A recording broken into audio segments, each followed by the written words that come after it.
explain tayo dito. Medyo maganda to, no? Dahil um, kadalasan itong mga nagme-member sa Livegood ay nagre-reklamo. Nagre-reklamo sila. Sabi ganyan. Sir, bakit ganun? 3 months na ako dito sa Livegood. Kala ko ba meron tayong dito? Kikitain kahit walang ginagawa, kahit walang recruit, kahit walang invite. Bakit ganun? Wala naman pumapasok sa account ko. Wala naman akong kita. Actually, may pumasok $2. $2 3 months. Sabi niya, parang hindi naman po totoo yung sinasabi niyong makikita tayo dito ng 2,047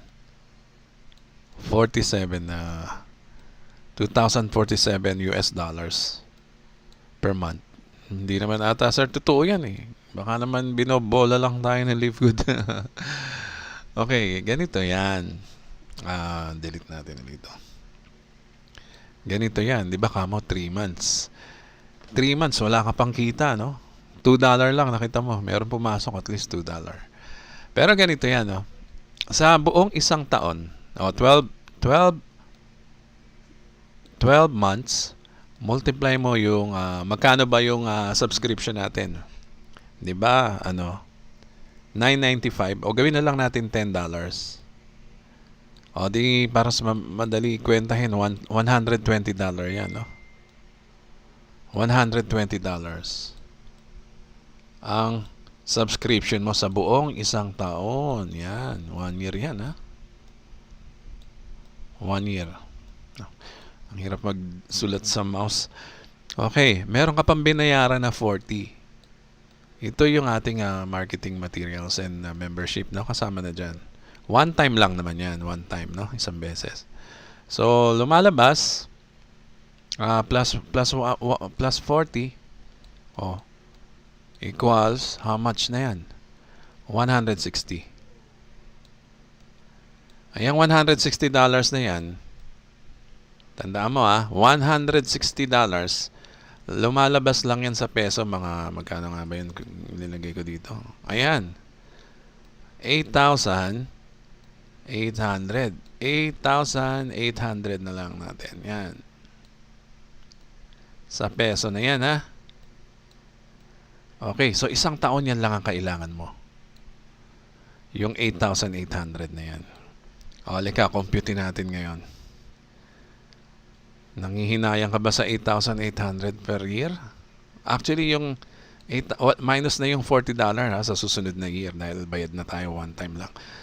Sige, ilagay na lang natin ang 8,800.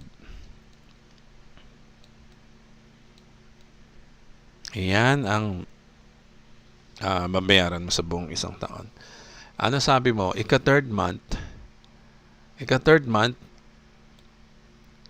kumita ka ng $2, di ba? Pinagtatawanan mo yan, ha?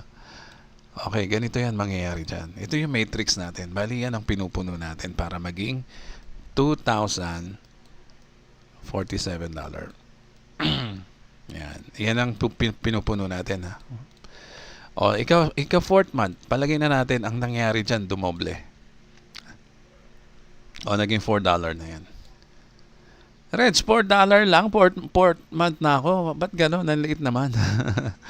Okay, sige, okay lang. O, ika-fifth month, magkano na yan? Dumoble, naging $8. Niloloko mo ata ako, Reds. $8, ang late niyan. 5 buwan ang hinintay ko, $8 lang kikitain ko. Okay. O, sige, tingnan natin kung ano mangyari. 6 months, ano nangyari? Naging $16. O, sabi mo, late pa rin. $16 per hour ko lang yan sa US eh. Per hour ko lang yan sa UK. Nag-work ako doon. Yan ang salary ko per hour. Tapos dito sa Livegood, 6 months. O, tawa pa rin. Sige, tawa pa. O, ika 7th month. Naging $32 yung kinita mo. Grabe ka naman, Red. 7th month na, $32 pa rin. Okay. Okay, tingnan. Hayaan lang natin yan. Siyempre, hayaan natin yan na lumago. Siyempre, gano'n naman talaga sa negosyo eh, no? Dahil wala ka naman ginagawa, maaangal ka pa ba dyan sa $32 sa 7th month? Wala kang ginagawa, hindi ka nag invite hindi ka nagre-recruit. Yan ang gusto mo gawin eh. O, sa 8th month, magkano na yung 32 mo, naging $64.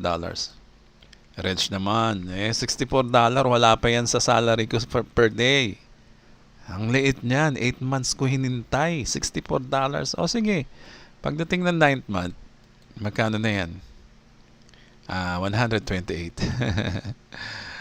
128, pwede na sana, kaya lang 9th month, ang tagal naman, Reg. 9 months na ako nag-aantay, ito lang ang kinita ko. O sige, tignan natin sa 10th month, naging magkano? 128 plus 128, 6, 5, 2. O, 256. Ayaw mo pa niyan? Okay, medyo lumalaki na. Pero 10th month na yan, Reg. Bakit ang liit pa rin?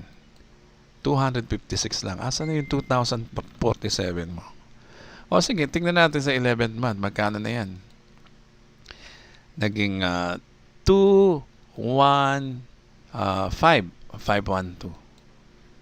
$512. Gusto mo ba yan? Okay. Medyo nararamdaman ko na. Reg, 11th month naman yan. Ang tagal. Mag-iisang taon na. 500 lang ang kinita ko. Asa na yung 2,000? O sige, ika-12 month. Ika-12 month, magkano na yan? O di 1,024 na yan. 1,024. Meron ka ng income. Monthly yan ha. Tandaan nyo, monthly yan. 1,024. And then, sa ika-13th month, magkano na yan? 2,048. Bakit? Yan ang sabi ng company, bibigyan ka namin ng ganyang monthly salary pag dumating ang time, no? Ito, yung 13th month mo, ang kinikita mo na dyan is $2,048. O magkano yun sa peso? Tingnan natin. Magkano yung 2,048? Multiply by, sa 55 na lang. 56, 55 na lang, ganyan. O sige, 112,000 na lang ang monthly mo dito sa Livegood. Okay na ba yan sa'yo? After 1 year. After 1 year yan ha.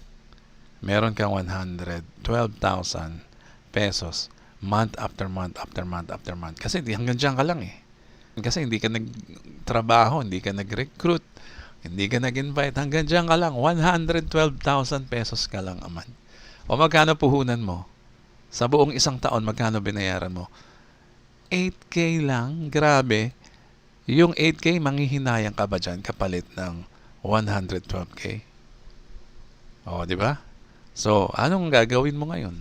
O, mag-subscribe ka na. Huwag ka nang mag-recruit. Huwag ka nang mag-invite. Mag-abang ka na lang ng isang taon at siya na magiging salary mo sa Livegood. So, okay ba yan sa'yo? O, di mag-subscribe ka na.